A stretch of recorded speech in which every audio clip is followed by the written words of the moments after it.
जय संतोषी माता की। कैसे हैं आप सब? जल्दी से कमेंट में जय संतोषी माँ लिख दीजिए। माँ संतोषी आपकी सारी मनोकामनाएं पूरी करें।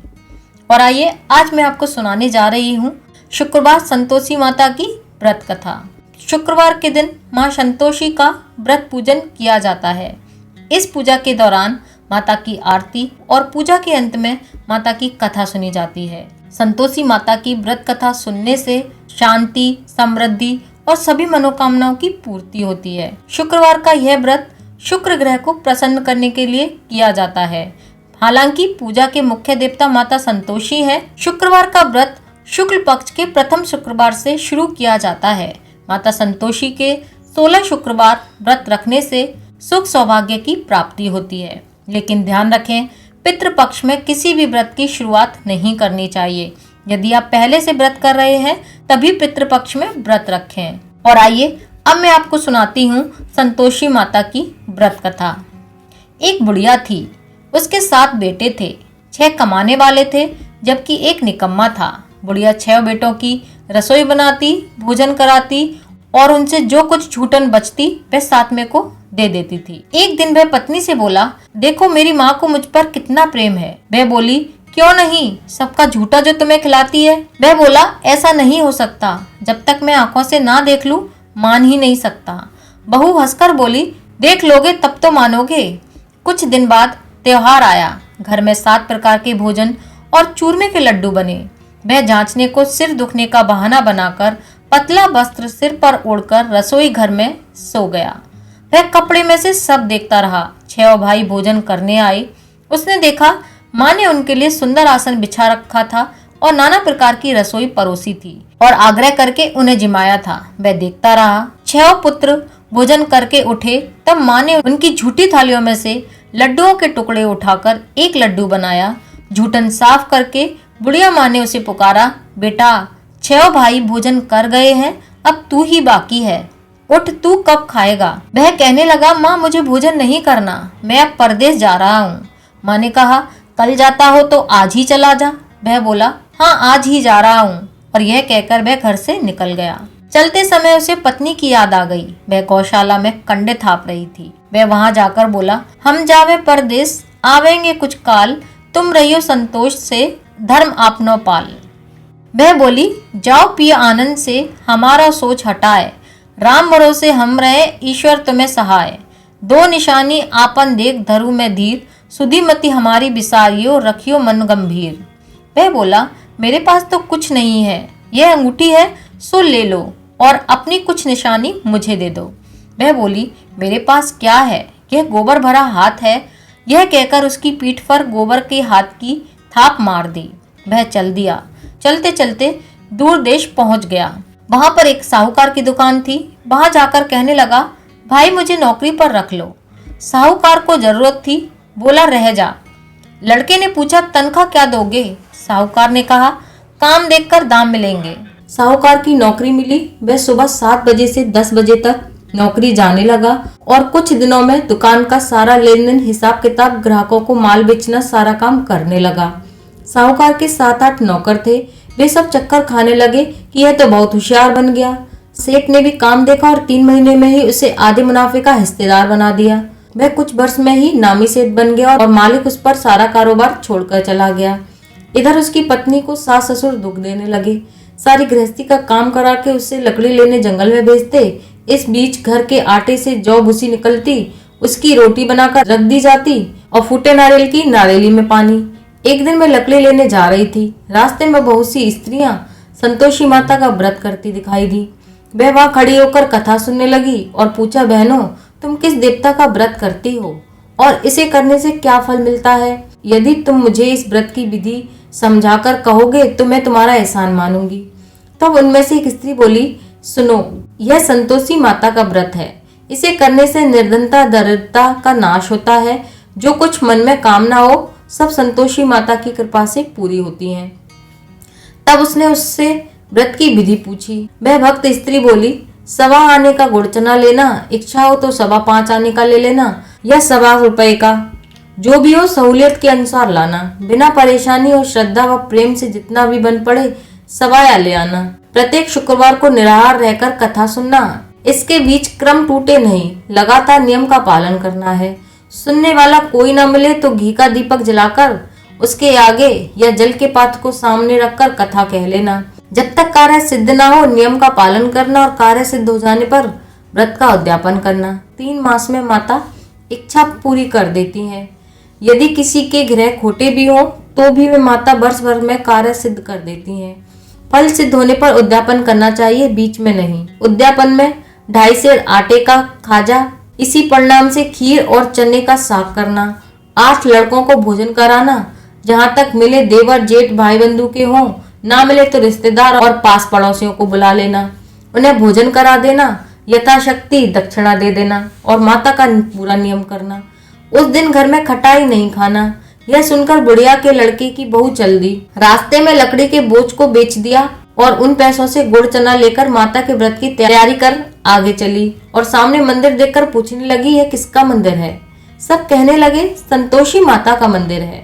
यह सुनकर माता के मंदिर में जाकर चरणों में लौटने लगी, दीन होकर विनती करने लगी, माँ मैं निपट अज्ञानी हूँ, व्रत के कुछ भी नियम नहीं जानती हूँ, मैं दुखी हूँ, हे माता जगत जननी मेरा दुख दूर कर, मैं तेरी शरण में आई हूँ। माता को दया आई। एक शुक्रवार बीता और फिर दूसरे को उसके पति का पत्र आया और तीसरे शुक्रवार को उसका भेजा हुआ पैसा आ पहुंचा।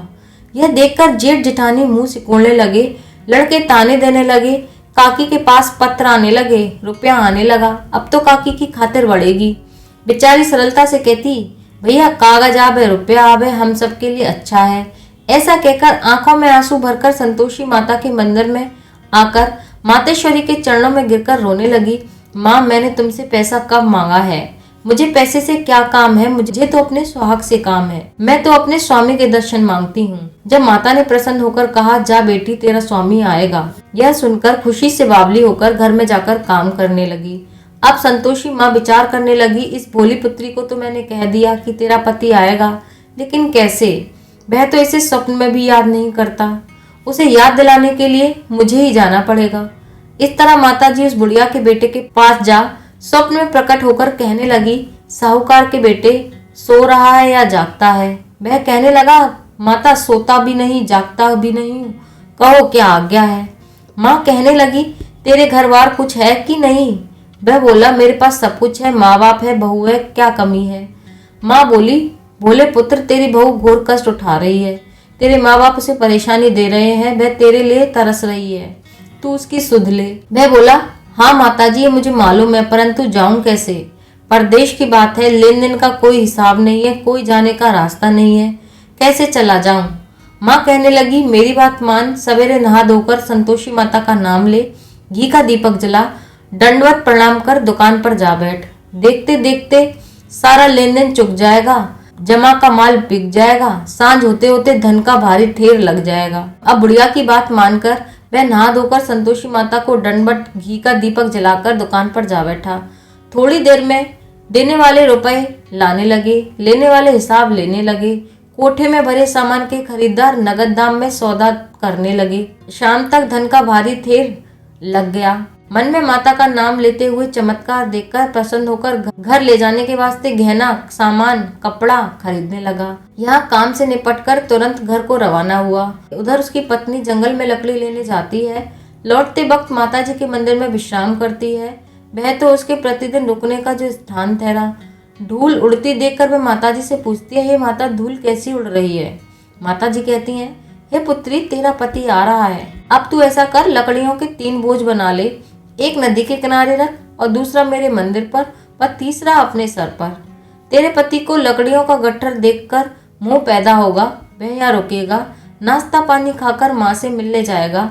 अब तू लकड़ियों का बोझ उठाना और चौक में गट्ठर डालकर जोर से आवाज लगाना, लो सासू जी लकड़ियों का गट्ठर लो, भूसी की रोटी दो, नारियल के खेपड़े में पानी दो, आज मेहमान कौन आया है। माताजी से बहुत अच्छा कहकर वह प्रसन्न मन से गई और लकड़ियों के 3 गट्ठर बनाए, एक नदी के किनारे और एक माताजी के मंदिर पर। इतने में मुसाफिर आ पहुंचा। सूखी लकड़ी देखकर उसकी इच्छा उत्पन्न हुई कि हम यहीं पर विश्राम करें और भोजन बनाकर खाएं पिएं और अपने गांव जाएं। इसी तरह रुक कर भोजन बनाया, विश्राम करके गांव को गया। सबसे प्रेम से मिला। उसी समय सिर पर लकड़ी का गट्ठर लिए हुए वह उतावली सी आती है। लकड़ियों का भारी बोझ आंगन में डालकर जोर से 3 आवाज लगाती है। लो सासू जी, लकड़ियों का गट्ठर लो, भूसी की रोटी दो, आज मेहमान कौन आया है। यह सुनकर उसकी सास बाहर आकर अपने दिए हुए कष्टों को भुलाने के लिए कहती है, बहू ऐसा क्यों कहती है, तेरा मालिक ही तो आया है, आ बैठ, मीठा भात खा, भोजन कर, कपड़े गहने पहन। उसकी आवाज सुनकर उसका पति बाहर आता है। अंगूठी देखकर व्याकुल हो जाता है। माँ से पूछता है, माँ यह कौन है। माँ बोली, बेटा यह तेरी बहू है, जब से तू गया है तब से सारे गांव में भटकती फिरती है, घर का काम काज कुछ भी नहीं करती, 4 पैर आकर खाती है। मैं बोला, ठीक है माँ, मैंने भी इसे देखा है और तुम्हें भी, अब दूसरे घर की ताली दो, उसमें रहूंगा। माँ बोली, ठीक है, जैसी तेरी मर्जी। तब वह दूसरे मकान की 3री मंजिल पर कमरा खोलकर सारा सामान जमाया। एक दिन में राजा के महल जैसा ठाट बाट बन गया।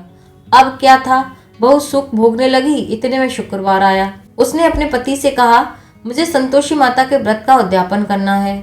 पति बोला, खुशी से कर लो। वह उद्यापन की तैयारी करने लगी। जेठानी के लड़कों को भोजन के लिए कहने गई। उन्होंने मंजूर किया, परंतु पीछे से जेठानी ने अपने बच्चों को सिखाया, देखो भोजन के समय खटाई मांगना, जिससे उसका उद्यापन पूरा ना हो। लड़के जिमने आए और खाना खीर पेट भरकर खाया, परंतु बाद में खाते खाते ही कहने लगे, हमें खटाई दो, खीर खाना हमें नहीं भाता, देखकर मन भर जाता है। वह कहने लगी, भाई खटाई किसी को नहीं दी जाएगी, यह तो संतोषी माता का प्रसाद है। लड़के उठ खड़े हुए, बोले पैसा लाओ। भोली बहू जानती नहीं थी, उसने पैसे दे दिए। लड़के उसी समय हट करके इमली की खटाई लेकर खाने लगे। यह देखकर बहू पर माताजी ने कोप किया। राजा के दूत उसके पति को पकड़ कर ले गए। जेठ जेठानी मन माने वचन कहने लगे, लूट लूट कर धन इकट्ठा कर लाया है, अब सब मालूम पड़ जाएगा जब जेल की मार खाएगा। बहू से यह सहन नहीं हुआ। रोती हुई माताजी के मंदिर गई, कहने लगी, हे माता, तुमने क्या किया। हंसाकर अब भक्तों को रुलाने लगी। माता बोली, बेटी तूने उद्यापन करके मेरा व्रत भंग किया है। वह कहने लगी, माताजी मैंने कुछ अपराध किया है, मैंने तो भूल से लड़कों को पैसे दे दिए थे, मुझे क्षमा करें, मैं फिर तुम्हारा उद्यापन करूंगी। माँ बोली, अब भूल मत करना। वह कहती है, अब भूल नहीं होगी, अब बतलाओ वे कैसे आएंगे। माँ बोली, जा पुत्री, तेरा पति तुझे रास्ते में आता मिलेगा। वह निकली, राह में पति आता मिला। वह पूछने लगी, कहाँ गए थे। वह कहने लगा, इतना धन जो कमाया है उसका टैक्स राजा ने मांगा था, वह भरने गया था। वह प्रसन्न होकर बोली, भला हुआ, अब घर को चलो। कुछ दिन बाद फिर शुक्रवार आया। वह बोली, मुझे फिर माता का उद्यापन करना है। पति ने कहा, करो। बहू फिर जेठ के लड़कों को भोजन कहने गई। जेठानी ने 1-2 बातें और सुनाई और सब लड़कों को सिखाने लगी, तुम सब लोग पहले ही खटाई मांगना। लड़के भोजन से पहले कहने लगे, हमें खीर नहीं खानी, हमारा जी बिगड़ता है, कुछ खटाई खाने को दे दो। वह बोली, खटाई किसी को नहीं मिलेगी, आना हो तो आओ। वह ब्राह्मण के लड़के लाकर भोजन कराने लगी और यथाशक्ति दक्षिणा की जगह एक एक फल उन्हें दिया। संतोषी माता प्रसन्न हुई। माता की कृपा होते ही 9वें महीने में उसे चंद्रमा के समान पुत्र प्राप्त हुआ। पुत्र को पाकर प्रतिदिन माता जी के मंदिर जाने लगी। माँ ने सोचा, यह रोज आती है, आज क्यों ना इसके घर चलूं। यह विचार करके माता ने भयानक रूप बनाया। गुड़ चने से सना मुख, ऊपर सूंड के समान होठ, उस पर मक्खियां भिन भिन कर रही थी। दहली पर पैर रखते ही उसकी सास चिल्लाई, देखो रे, कौन चुड़ैल डाकिन चली आ रही है, लड़को इसको भगाओ, नहीं तो किसी को खा जाएगी। लड़के भागने लगे, चिल्लाकर खिड़की बंद करने लगे। बहू रोशनदान से देख रही थी। प्रसन्नता से पगली बंद चिल्लाने लगी, आज मेरी माताजी मेरे घर आई है। वह बच्चों को दूध पीने से हटाती है। इतने में सास का क्रोध फट पड़ता है। वह बोली, क्या उतावली हुई है, बच्चे को पटक दिया। इतने में माँ के प्रताप से ही लड़के नजर आने लगे। वह बोली, माँ, मैं जिसका व्रत करती हूँ वह यह संतोषी माता है। सबने माता जी के चरण पकड़ लिए और विनती कर कर कहने लगे, हे माता, हम मूर्ख हैं, अज्ञानी हैं, तुम्हारे व्रत की विधि नहीं जानते, व्रत भंग कर हमने बड़ा अपराध किया है। जग माता, आप हमारा अपराध क्षमा करें। इस प्रकार माता प्रसन्न हुई।